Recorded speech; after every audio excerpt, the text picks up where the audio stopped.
जय हिंद दोस्तों, नमस्कार, वंदे मातरम। मैं गोस्वामी अरुण गिरी और आप देख रहे हैं भारत केसरी न्यूज। आइए नजर डालते हैं इस वक्त की कुछ खास खबरों पर। इस देश का प्रधानमंत्री कायर है, लेकिन उससे ज्यादा वो निर्लज्ज है और बेहद सांप्रदायिक है। इस बात की पुष्टि खुद नरेंद्र मोदी ने आज अपनी चुनावी सभा जो राजस्थान में थी उस दौरान दे दी। नरेंद्र मोदी जी, जिस दिन से चुनाव शुरू हुआ है आपको सिर्फ हिंदू, मुसलमान, मुस्लिम लीग, मुगल रूल, मीट, मुर्गा, मछली यही सब दिख रहा है।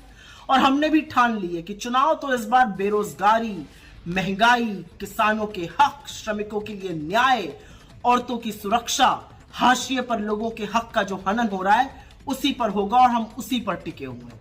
लेकिन आप एक भी मुद्दे की बात नहीं करना चाहते आज। लेकिन आपने जो कहा है ना, आपने मर्यादा की वो सीमा लांघी है जो पाप है।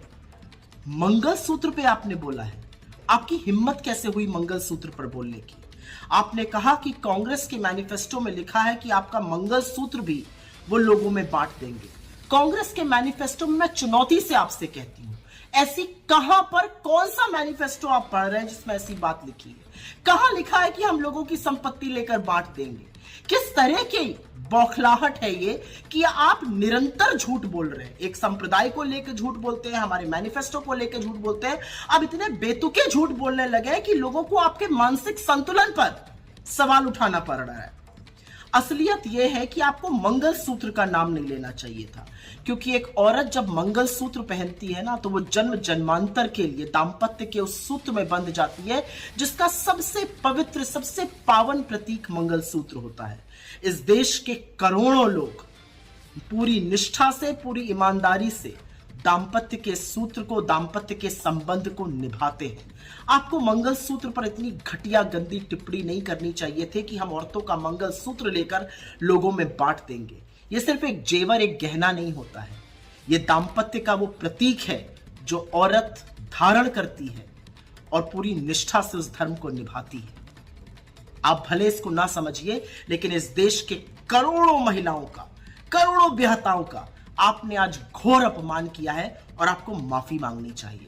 अपने 10 साल के शासन काल में आपने किसानों का, श्रमिकों का, युवाओं के खिलाफ, महिलाओं के खिलाफ, हाशिए पर रहे लोगों के खिलाफ जो षड्यंत्र किया है उसके अंत का वक्त आ गया और चुन चुन कर वोट के माध्यम से आपसे हिसाब लिया जाएगा। कांग्रेस के मैनिफेस्टो में बिल्कुल जातिगत जनगणना की बात है और हम डंके की चोट पर कहते हैं कि पिछड़े, दलितों, वंचितों, शोषितों, आदिवासियों के साथ साथ सामान्य वर्ग के, सामान्य कास्ट के, ठाकुर ब्राह्मण जैसी कास्ट के भी उन गरीब लोगों के साथ न्याय होना चाहिए जो समाज के हाशिए पर है। असल में तो लोगों की जेब पर डाका आपने डाला, लूटा खसोटा आपने, लोगों से जबरन वसूली करके अपने मित्रों की जेबें, उनकी तिजोरियां आपने भरी और अब आप निहायत ही घटिया बात करने पर उतारू हो गए। अरे थोड़ा तो बोलने से पहले सोचा करिए कि आप इस देश के प्रधानमंत्री। आज पूरा देश स्तब्ध है कि एक चुना हुआ प्रधानमंत्री ये कह कैसे सकता है, लेकिन इसी देश ने चुना भी तो आप ही को है। खैर, अब समझ में आ गया है, बस थोड़े ही दिनों की बात है। लेकिन जाते जाते ऐसी बात मत कीजिए कि पूरा देश पानी पी पी कर आपके शब्दों को, आपके बयानों को और आपकी घिनौनी गंदी सोच को कोसे। वही हो रहा है।